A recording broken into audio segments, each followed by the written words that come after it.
चलिए आज हम लोग छप्प कविता जो है उस कविता का भावार्थ जानेंगे। ठीक है, जैसे में यहाँ पे दिया गया है छप्प कविता का अर्थ क्या है। छप्प कविता का अर्थ, जिसमें से इस छप्प कविता में नाभादास जो है वह दो दो वैष्णव धर्म के जो कवि हैं उनके बारे में छप के मदद से उन्होंने वर्णन यहाँ पे किए हुए हैं। उनके जो उनके भक्ति के रूप में जो प्रकट किए हुए हैं उनके छह ही लाइन में उनके रचना, उनके भक्ति सभी का वर्णन कर दिए हैं। और इस छप कविता में जो नाभादास है वे दो कवि, एक है कबीरदास और दूसरा कवि जो है सूरदास जो है उनके बारे में वर्णन किए हुए हैं। ठीक है, चलिए तो सबसे पहले हम कबीर जी का क्या है, कबीर जी का जो छंद है, छंद क्या है और उनके माध्यम से छप है। इस छप में वर्णन क्या है, क्या कह रहे हैं। भक्ति विमुख जे धर्म सो सब अधर्म करि गाय, योग यज्ञ व्रत दान भजन बिनु तुच्छ दिखाए। कवि जो है, कवि कहना चाह रहा है, कौन कवि, सूरदास कहना चाह नाभादास क्या कहते हैं इस पंक्ति के माध्यम से। अगर मान लेते हैं ये जो आपका पूरा आपको दे दे भावार्थ में और कहेगा कि इसके व्याख्या को स्पष्ट करे, तो आप कैसे बनाइएगा। तो इसके व्याख्या को स्पष्ट करने से पहले आपको इस प्रकार लिखना जरूर आवश्यक होगा। ठीक है, इसमें जब भी आप कभी भी ऊपर वाले जैसे देखिए, अगर आपको कहे इस चीज़ को, मतलब इस पंक्ति को कहेगा कि हाँ इसके भाव को स्पष्ट कीजिए, तो आप इसको इस पंक्ति के भाव की व्याख्या को इस प्रकार लिखिएगा। सबसे पहले लिखिएगा प्रस्तुत पंक्तियाँ। क्या लिखिएगा, प्रस्तुत पंक्तियाँ। क्या लिखना है हमको, प्रस्तुत पंक्तियाँ, प्रस्तुत पंक्तियाँ प्रस्तुत नाभादास के द्वारा लिखा गया है। ठीक ना, जिनके छप पे यह जो पंक्ति है प्रस्तुत पंक्तियाँ नाभादास के द्वारा रचित छप पे भक्तमाल से संकलित है। छप पे भक्तमाल से संकलित है और इसमें भक्तमाल इस संकलित इतना लिख देना है। और उसके बाद लिखिएगा नाभादास जी कहते हैं, नाभादास अपने इस छप के माध्यम से कबीर के इस पंक्ति में, ये जो पंक्ति है नाभादास इन पंक्ति के माध्यम से नाभादास जो है इन पंक्ति के माध्यम से कबीर जी के व्यक्तित्व और उनके गुणों का उल्लेख करते हैं। ठीक है, कबीर जी के व्यक्तित्व और उनके गुणों का उल्लेख करते हैं। ठीक है, उसके बाद क्या है, इन पंक्तियों के माध्यम से नाभादास जी हैं वो कहते हैं कबीर जी ने हृदय से किए गए भक्ति को धर्म माना है। वे कौन कहते हैं, नाभादास जी कहते हैं जो कबीर जी हैं वह उनके हृदय से जो निकलता है, जो भाव निकलता है, जो प्रेम निकलता है, कबीर जी उसी को अपना धर्म मानते हैं।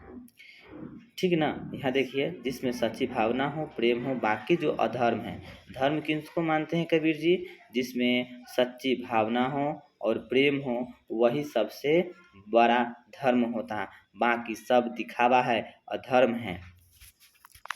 ठीक है, और वो कहते हैं कबीर जी जो है वह उन्होंने योग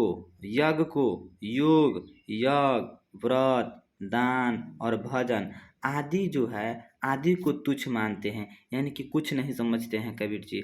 कबीर जी के अनुसार जो है भक्ति को नहीं दिखावे को दिखाती है। कबीर जी कहते हैं सब भक्ति नहीं करता है, सब दिखावा करता है। भक्ति नहीं करता है, सब क्या करता है, दिखावा करता है। इस भक्ति में For that, you'll have to turn off airplane mode.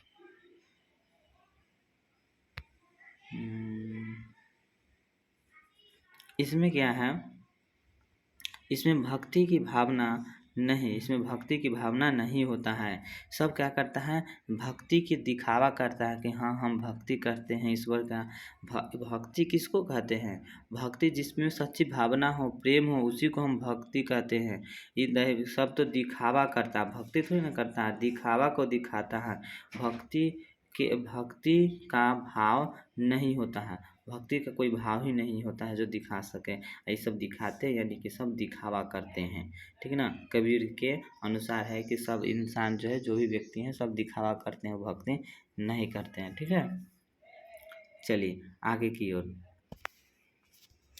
दूसरा नंबर पद में क्या है, दूसरा नंबर पद में है हिंदू तुरक प्रमाण रमैनी।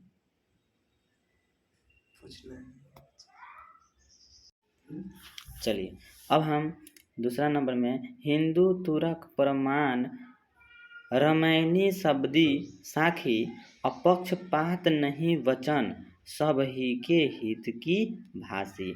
इन पंक्ति के माध्यम से नाभादास जी क्या कहते हैं, ध्यान से समझिएगा ना। प्रस्तुत पंक्तियाँ जो है लिखिएगा, सबसे पहले आपको यही लिखना होगा, प्रस्तुत पंक्तियाँ नाभादास के द्वारा रचित छपे भक्तमाल से संकलित है। किससे संकलित है, भक्तमाल, छपे भक्तमाल से संकलित है। किससे संकलित है, भक्तमाल से संकलित है। किससे, भक्तमाल से संकलित है। और इन पंक्ति के माध्यम से छपे नाभादास जी है, इन पंक्ति के माध्यम से छप में कबीर जी के व्यक्तित्व और उनके गुणों का उल्लेख करते हैं, ठीक है। इन पंक्ति के माध्यम से नाभादास जी हैं, कबीर जी ने इन पंक्ति के माध्यम से नाभादास जी कहते हैं कि कबीर जी ने कभी किसी के साथ पक्षपात नहीं किया है। क्या, कबीर जी ने कभी भी किसी के साथ पक्षपात नहीं किया है, ठीक है। और नहीं किया है, उनके वचन, उनकी भाषा जो है, उनके वचन, उनकी भाषा है, वह हमेशा सभी के हित में होती है। जो भी बात बोलते हैं सबके हित में होती है। और चाहे वह हिंदू हो या मुस्लिम, प्रमाण, इसका प्रमाण रमैनी और शब्दी है, रमैनी और शब्दी है, जो मेरी बातों को सबूत है, जो मेरी बातों का सबूत है, साक्ष्य यानी कि प्रमाणित करता है।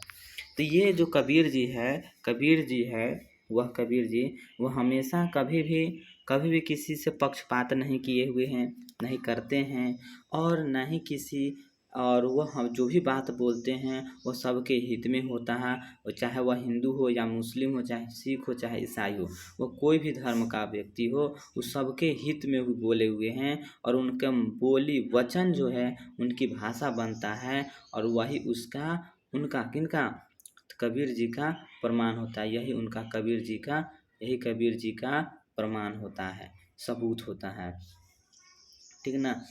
तो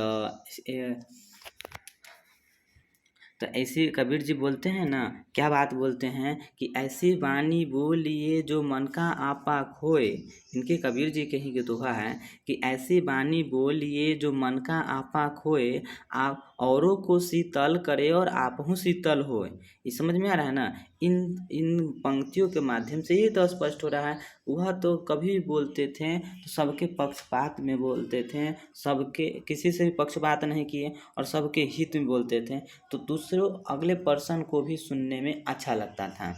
इसलिए कभी भी बोलना चाहिए तो दूसरे को अच्छे लगना चाहिए, दूसरे के लिए सही हो। वह अपने लिए सही नहीं समझे कि हाँ मेरा ही भलाई हो, दूसरों की भलाई के बारे में भी सोचे। यही वह सच्चा धर्म है इनका, यही उनका काम है, और यही उनका वाणी ही उनके सबूत, साक्ष्य, प्रमाण देती है कि हाँ कितना ज्ञानवान हैं।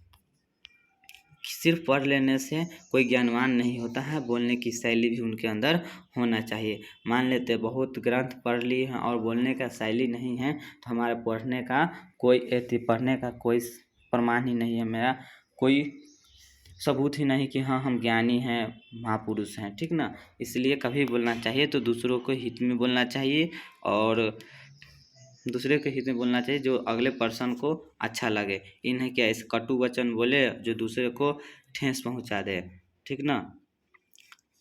चलिए अब अगला हम लोग पढ़ते हैं। इसमें क्या है, ये वाला पंक्ति, इन पंक्ति के माध्यम से कबीर जी क्या कहते हैं, भले नाभादास जी क्या बताना चाहते हैं, ध्यान दें। आरूढ़ दशा है जगत पे, आरूढ़ दशा है जगत पे, मुख देखी नाही भनी, आ कबीर कानी राखी नाही, वर्णाश्रम सट दर्शनी, ठीक ना, वर्णाश्रम सट दर्शनी। तो इस पंक्ति के माध्यम से नाभादास जी क्या बताना चाह रहे हैं उनको हम लोग देखेंगे, ठीक है। इन पंक्ति के माध्यम से नाभादास जी बताना चाहते हैं, ध्यान से देखिए, फिर से वही लिखेंगे। प्रस्तुत पंक्तियां नाभादास के द्वारा रचित छप्पे भक्तमाल से संकलित है, और इन पंक्तियों के द्वारा छप में कबीर जी के व्यक्तित्व और उनके गुणों का उल्लेख किए हैं। तो यहाँ पर इस शब्द के माध्यम से इसको लिखना होगा, और अपनी भाषा में, अपनी लैंग्वेज में लिखिएगा जो आपको याद हो सके। ये नहीं कि हाँ ये जो लिख दिए हम आपको बता रहे हैं वही लिख लीजिए। हम जो बात बोल रहे हैं उस बातों को समझकर यहाँ पर आपको खुद से अपनी कॉपी में नोट्स बना लेना है, और उसको याद करके एग्जाम में उसको लिखना है, ठीक है। चलिए आगे की ओर हम लोग बढ़ते हैं, समझिए आगे। चलिए क्या कहते हैं, कबीर दास जो है, नाभादास जी जो है वो कहते हैं, कबीर ने कभी भी मुख देखी बात नहीं की, ठीक ना, और संसार में किसी के साथ पक्षपात नहीं किया। संसार जो है मतलब वो कबीर जी, नाभादास जी कहते हैं कि कोई भी के साथ मुंह देखा कहता है ना, गांव देहात में कहते मुंह देखा पंचायती हो रहा है, यानी कि वो उस तरह से वह नहीं कहते थे कि वह कोई बड़े आदमी हैं तो गलती किए हैं तो उसको सहे, और जो अगर कोई गलती छोटे आदमी है, गरीब है, वह अगर गलत नहीं किया है तो उसको गलत ठहरा देंगे। ऐसा बात वह कभी नहीं करते। जो गलत है उनको गलत, और जो सही है उनको सही कहने का इनके अंदर गुण था। जो सही है सही है, जो गलत है गलत है, वो अक्सर बताते थे, ठीक है। तो उस संसार में किसी भी लोग के साथ वो पक्षपात नहीं किया, किसी के आगे नहीं झुके, और समझा है ना, आगे की ओर समझिए। देखिए संसार में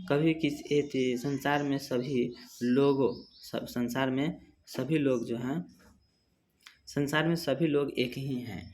वे एक ही दशा में सवार होकर मुख देखी बातें करते हैं कभी, और पर कबीर ने कभी ऐसा नहीं कहा है। कबीर ने कभी भी सुनी सुनाई बातों पर विश्वास नहीं किया है।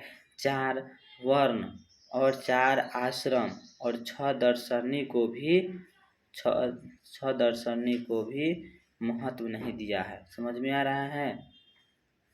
कबीर जी जो है वह कभी भी मुंह देखी मतलब कान से सुनी सुनाई बातों पर कभी भी विश्वास नहीं करते थे, ठीक ना, वो विश्वास ही नहीं करते थे।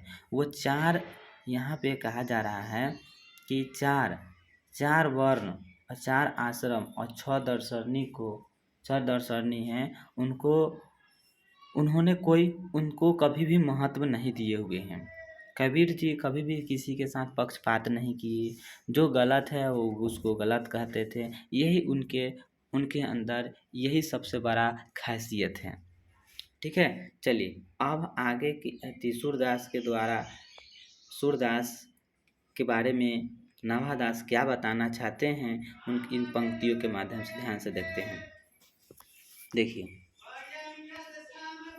चलिए अब हम लोग सूरदास के बारे में पढ़ते हैं। सूरदास के बारे में नाभादास इन पंक्तियों के माध्यम से क्या बताना चाहते समझते हैं। कहते हैं, उक्ति चौज अनुप्रास वर्ण उक्ति चौस अनुप्रास वन अस्थिति अति भारी। उक्ति चौज अनुप्रास वन अस्थिति अति भारी। और वचन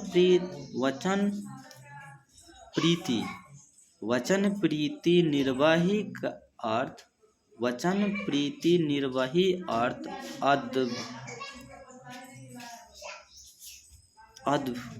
अद्भुत तुकधारी। इन पंक्ति के माध्यम से कबीर जी नाभादास क्या बताना चाहते हैं। अब देखिए प्रस्तुत पंक्तियाँ फिर से लिखेंगे। प्रस्तुत पंक्तियाँ नाभादास के द्वारा रचित छपे भक्तमाल से संकलित हैं। इन पंक्ति के माध्यम से छप जो है इन पंक्तियों के माध्यम से छप में किसमें नाभादास इन पंक्तियों के माध्यम से नाभादास जो है छप में सूरदास के कविताओं और उनके गुणों का उल्लेख किए हैं। इन पंक्ति के माध्यम से नाभादास जी कहते हैं जो सूरदास की जो रचना है वह युक्ति और चमत्कार और अनुप्रास वर्ण की स्थिति से भरे हुए हैं। समझ में आ रहा है ना। सूरदास के द्वारा जो भी कविता लिखा गया है, उनकी जो भी रचना किए हुए हैं वह एक युक्ति से कम नहीं है, वह एक चमत्कार से कम नहीं है, वह अनुप्रास वर्ण की स्थिति से एकदम भरे हुए हैं। ठीक ना। वे कौन कहते हैं? वह नाभादास कहते हैं। उनके वचन किनके वचन?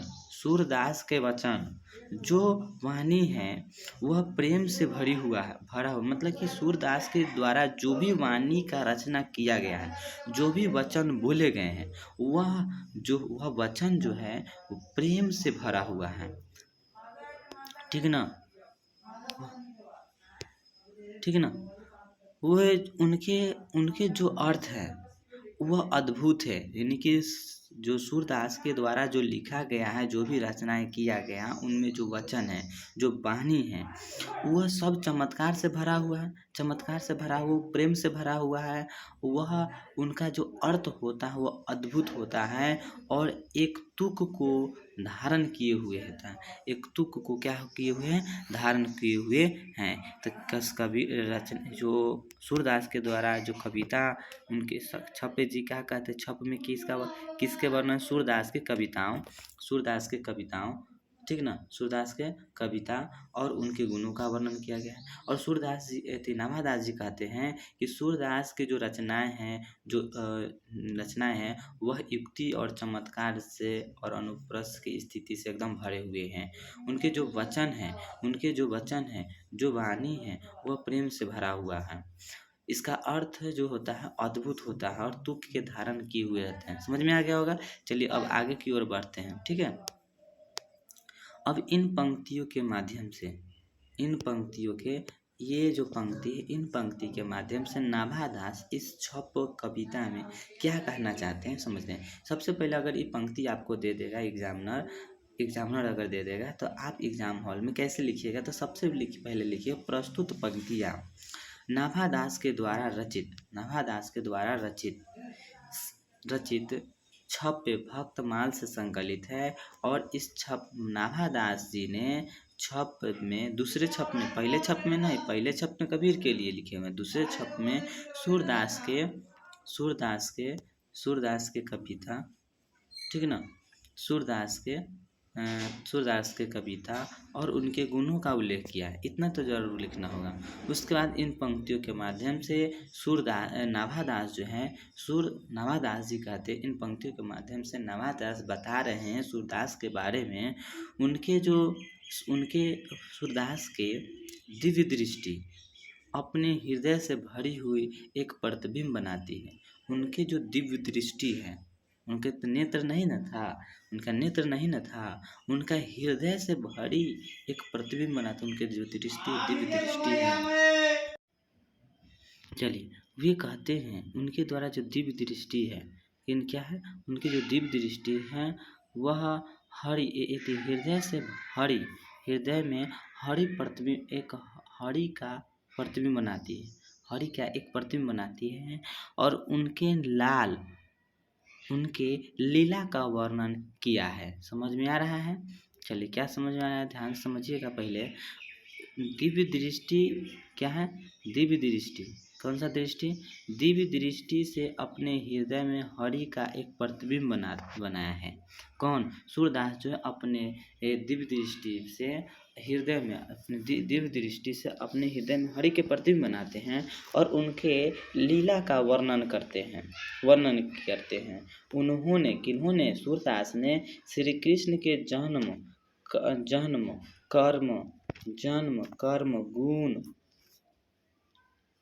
कर्म गुण और रूप का वर्णन अपने वचन के द्वारा कविता के रूप में प्रकाशित किया है। देखिए, जब वह कविता के रूप में प्रकाशित, से पहले वाले हम चैप्टर में आप लोग सूरदास का जो चैप्टर था उसमें हम पढ़ाए हैं कि कैसे सूरदास जी है कि नंदरनिया जो है, यानी कि जब श्री कृष्ण जो है खाते हैं तो वहाँ पे कैसे रहते हैं, टुकुर टुकुर ताकते रहते हैं। ये हम लोग बताते हैं, जैसे खा लेते हैं तो जूठन बचता है, उनको मांगते हैं खाने के लिए। इसमें वही बात नाभादास बताते हैं, नाभादास जी बताना चाहते हैं कि इसमें वह जो है सूरदास जो है अपने दिव्य दृष्टि से क्या करते हैं, अपने हृदय में हरि का भक्त, हरि मतलब विष्णु, हरि मतलब विष्णु का एक प्रतिबिंब बनाते हैं और उस प्रतिबिंब के लीला का वर्णन करना स्टार्ट करते हैं। तो जो उनके गुण कर्म और उनके वचन रूप जो है उनके गुण कर्म और रूप के बारे में अपने वचनों के द्वारा कविता का रचना कर देते हैं। ठीक है ना? तो लीला का गुणगान की नहीं किए ना, यही बात बताना चाहते हैं नाभादास। किनके बारे में? सूरदास के बारे में। चलिए आगे अला, इन पंक्ति के माध्यम से आखिरकार नाभादास क्या बताना चाहते हैं सूरदास के बारे में, इसको हम समझेंगे। विमल, क्या? विमल बुद्धि हो तासु की, विमल बुद्धि हो तासु की, जो यह गुण श्रवणी, जो यह गुण श्रवणी धीरे, सूर कवित सुनी कौन कवि, जो नाही सिर चालन करे। चलिए, इस पंक्ति इसका अर्थ क्या है, इसको अवश्य हम लोग समझने की कोशिश करेंगे और आपको बताएंगे। चलिए समझिए आप ध्यान से। प्रस्तुत सबसे पहले अगर इससे पहले जो पंक्ति जो बताया गया है उस पंक्ति अगर आप एग्जामिनर जो इस पंक्ति को दे दे तो आप कैसे लिखिएगा? प्रस्तुत पंक्तियाँ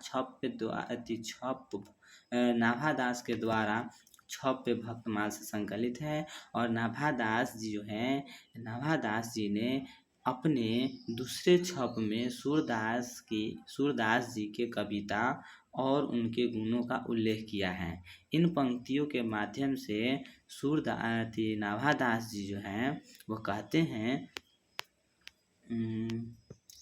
चलिए नाभादास जी क्या इन पंक्तियों के,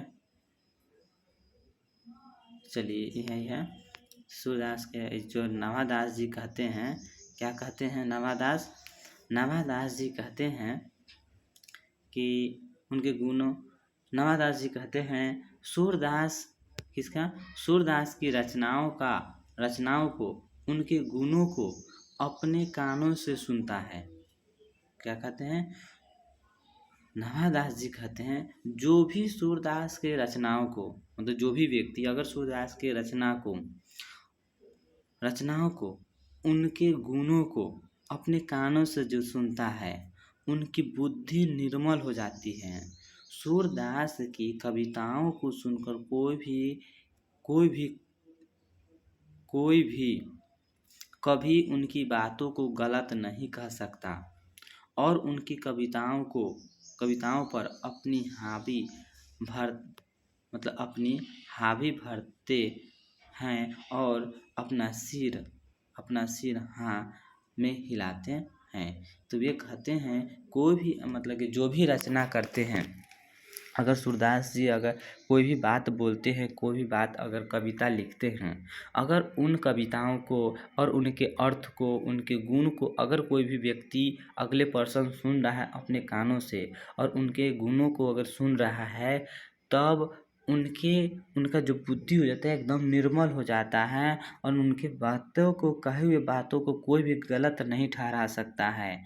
यह कौन बता रहे हैं? नाभादास बता रहे हैं। किनके बारे में? तो सूरदास के बारे में बताना चाहते हैं और वो कहते हैं कि जो भी बात सूरदास लिखे हुए हैं उनको कोई भी ऐसा कभी कोई भी व्यक्ति उसको गलत ठहरा नहीं सकता है। ठीक है। हाँ, चलिए आगे की ओर। अब यहाँ हमने सब पढ़ लिया, कबीर के बारे में पढ़ लिया और सूरदास के बारे में पढ़ लिया। अब उनके सारांश के बारे में पढ़ते हैं। क्या पढ़ेंगे? सारांश के बारे में पढ़ेंगे। ठीक है। सारांश में क्या है? यही लिखेंगे कि प्रस्तुत सारांश जो है छप्प के द्वारा मतलब कि नाभादास के द्वारा छप भक्तमाल से संकलित यह जो कविता है, नाभादास ने इस अपने इस छप कविता में कबीरदास और सूरदास के व्यक्तित्व, गुणों और कविताओं के सौंदर्य एवं प्रभावों के बारे में बताए हैं और लिखे हुए हैं। ठीक ना। नाभादास जी जो कहते हैं कबीर के बारे में, कहते हैं क्या कहते हैं कबीर के बारे में? ध्यान समझिएगा। कबीर के बारे में कहते हैं, कबीर जी ने हृदय की भक्ति को धर्म माना है। कबीर जो है कभी अपने धर्म किसको माना है? हृदय के भक्ति को धर्म माना है। योग, व्रत और दान और भजन आदि को वह तुच्छ माना, वह धर्म नहीं मानते हैं। कौन? कबीर जी। कबीर जी ने किसी के साथ भी पक्षपात नहीं किए, चाहे वह हिंदू हो चाहे मुस्लिम हो। इसका हमेशा प्रमाण रमैनी और शब्दी है। मेरी बातों का साक्ष्य सबूत है। मेरी बातों का साक्ष्य सबूत है, यानी साक्ष्य यानी कि प्रमाण है, साबित करता है। ठीक ना। वह कभी भी किसी के सामने जो है वो किसी का पक्षपात नहीं किए। कौन? कबीर जी। जो गलत है गलत, जो सही है सही, बताते रहते हैं, हमेशा बताएं। जब भी बोलते हैं तो औरों के हित में ही बोला करते थे। ठीक ना। और इस पंक्ति में अब सूरदास के बारे में क्या कहते हैं? सूरदास के बारे में कहते हैं नाभादास जी, उनकी जो रचनाएं हैं वह रचना जो है एक युक्ति, चमत्कार और अनुप्रास से भरी हुई होती है। उनके वचन होते हैं जो वह हमेशा प्रेम से भरे होते हैं। जो वचन हैं, जो वाणी है, वह सब क्या है? प्रेम से भरा हुआ होता है। वह तुक को धारण किए हुए रहते हैं। ठीक ना। सूरदास के कविताएं कृष्ण के लीलाओं से जुड़ी हुई होती है, जिसमें उन्होंने हरि का जन्म, कर्म, गुण और रूप का वर्णन किए हुए हैं। अपनी दिव्य दृष्टि से अपने हृदय में सूरदास जो अपने हृदय में हरि यानी विष्णु का एक प्रतिबिंब बनाते हैं और उनके जन्म को, कर्म को, गुण को, उनके रूप को सभी का वर्णन कर देते हैं। सूरदास के कविताओं को, क्योंकि वो तो देखते नहीं न थे, एक दिव्य दृष्टि के माध्यम से लिखते थे, एक चमत्कार ही न हुआ। तो वही बात बताना चाहते हैं। सूरदास की कविताओं को जो सुनता है उसका बुद्धि क्या हो जाता है? निर्मल हो जाता है। उसकी जो बुद्धि हो जाता है निर्मल हो जाती है और इनकी जो कविताएं जो होती है वह गलत नहीं हो सकता है। यानी कि सूरदास के द्वारा जो भी कविताएं लिखा गया है और कविताएं में जो भी बात लिखी गई है, जो शब्द लिखा गया होता है, उन शब्द को कोई भी गलत नहीं कह सकता है, चाहे कोई भी कवि हो। ठीक ना। और गलत नहीं कह सकता। सभी अपने हामी भरते हुए अपना सर में हिलाते हैं और सभी कवि जो हैं उनको गलत नहीं कहेंगे और उनके कही हुई बातों को सही मानेंगे और उनको सही में कहेंगे कि हाँ यह बात सही है, स्पष्ट है। चलिए आज के लिए इतना ही। हम लोग छप्प के द्वारा नाभादास के द्वारा लिखा गया छप की जो कविता है उनके अर्थ को हमने समझा, उनके अर्थ को हमने समझा।